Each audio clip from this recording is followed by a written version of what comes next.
This is Year 12 PDHPE HSC video for Core 2, and it's the return to play dot point in Core 2. In a previous video I covered the first 3 dash points up to psychological readiness.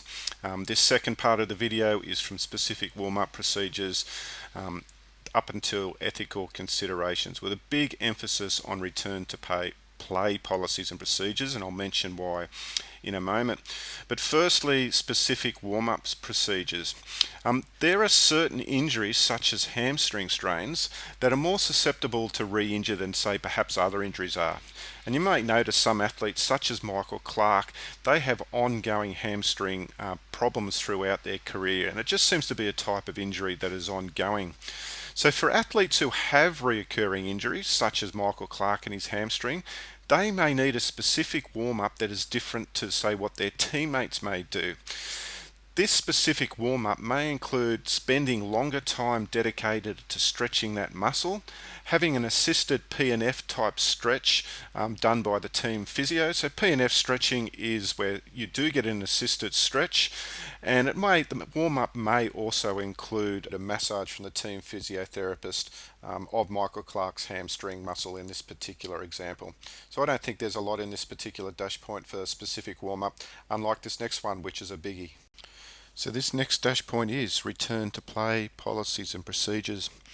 Now, if I was to speculate on one question that will appear in this year's paper, I would say this dash point: return to play policies and procedures.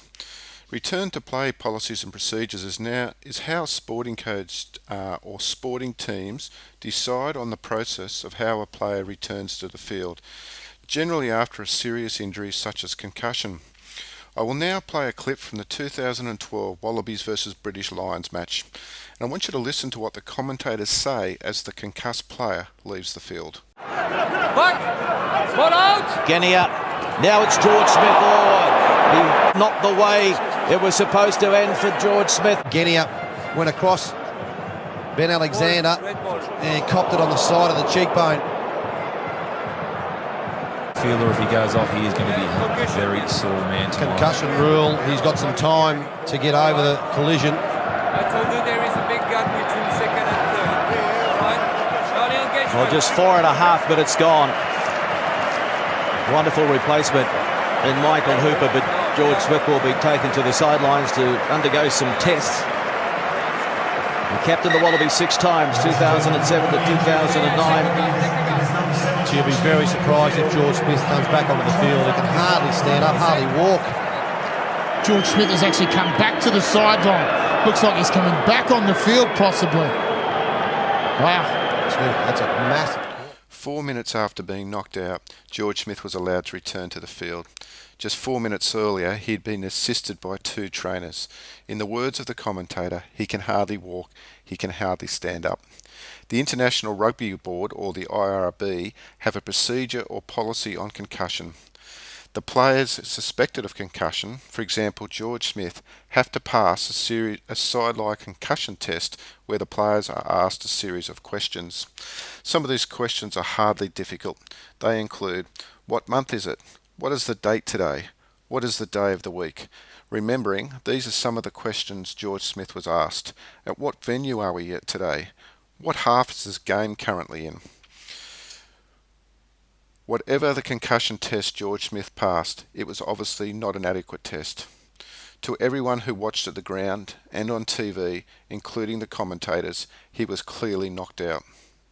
I'm now going to show you the right-hand side of the syllabus that is relevant for this particular dot point. And there's 2 key questions here. It says critically examine policies and procedures that regulate the timing of when to return to play, for example George Smith, considering the following questions. Why aren't such policies applied to all sports? And who should have ultimate responsibility for deciding if an athlete such as George Smith returns to competition? Peter Fitzsimons, a respected sports journalist, wrote about the game in which Smith was concussed.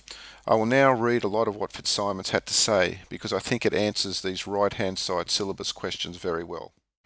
Somehow, just 5 minutes later, Smith runs back onto the field and takes his place once more in the Wallabies jumper. A miracle? No, it's a disgrace. When Smith was dragged to his feet and helped off, His left leg was all over the place. He was clearly shaking his left hand and trying to tell the trainers that he was troubled by this. The left leg kept collapsing as he walked. Now it's clear that the right side of the brain governs the left side of the body. The man had clearly suffered no injury to the left leg, nor his hand or his arm. This was a neurological injury. It's a classic example of a head injury during sport, and for the great man to come back on the pitch amounts to negligence. Not negligence of the medical professional who administered the IRB's concussion test, but those who imposed the system. I repeat, I accept the medical professional involved who gave the Smith the test acted with integrity. He or she is not the problem. The policy of the IRB is the problem. FIFA, the organisation that runs soccer and football in the world, have a different and far more rigorous policy that's going to be soon to be introduced. The referee, if he suspects a player is concussed, will immediately stop the game, and the game will cease for 3 minutes, where an independent doctor will come onto the playing field and make an immediate diagnosis on if he believes the player has suffered concussion. This doesn't give time for the player to recover, and if the doctor believes the player is concussed, the concussed player cannot return to the playing field at any point during the game. So why aren't these sort of policies applied to all sports is the first right-hand side syllabus question. Well, player welfare has to be the number one priority. The current IRB policy failed George Smith. Contact sports have to move past the notion of proving how tough you are. The FIFA policy would take it completely out of the player's hands and not give the player an opportunity to answer simple questions. The independent doctor making an immediate decision out onto the field is the best way forward. Second question is, who should have ultimate responsibility for deciding if an athlete returns to competition? Well, the answer was just given to you.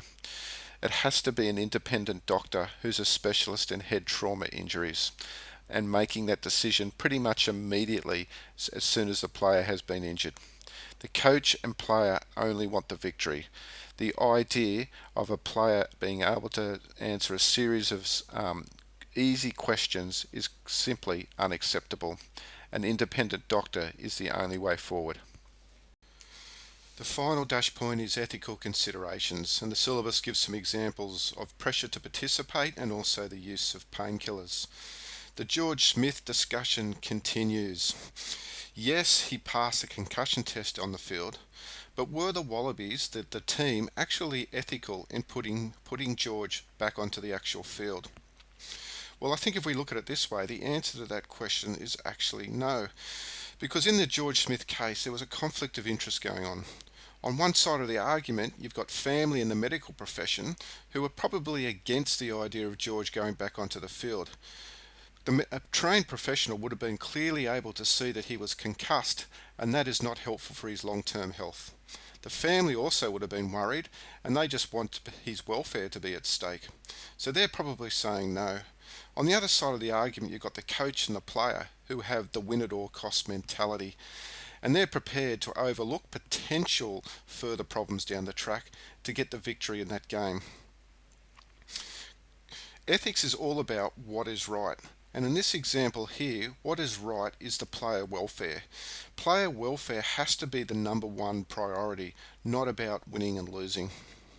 The use of painkillers. The syllabus right-hand side actually asks the question, should athletes be allowed to use painkillers in order to compete when injured? So this is talking about what is the ethics of painkillers. Are they a banned drug? The answer to that is no. They don't appear on the World Anti-Doping Authority drug list. But are they actually ethical? So let's use an example of a player who has a busted shoulder and they can't play in the game unless they have a pain-killing injection. Is that actually ethical? Well, if we're talking about player welfare being the number one priority, for me the answer to that question is no. Pain-killing drugs are not ethical. Because what is happening in that situation, the player's shoulder is just numb to pain. He can't feel it. So he goes out, puts his body on the line, makes more tackles, and there is a high potential of risk to further injure that shoulder down the track.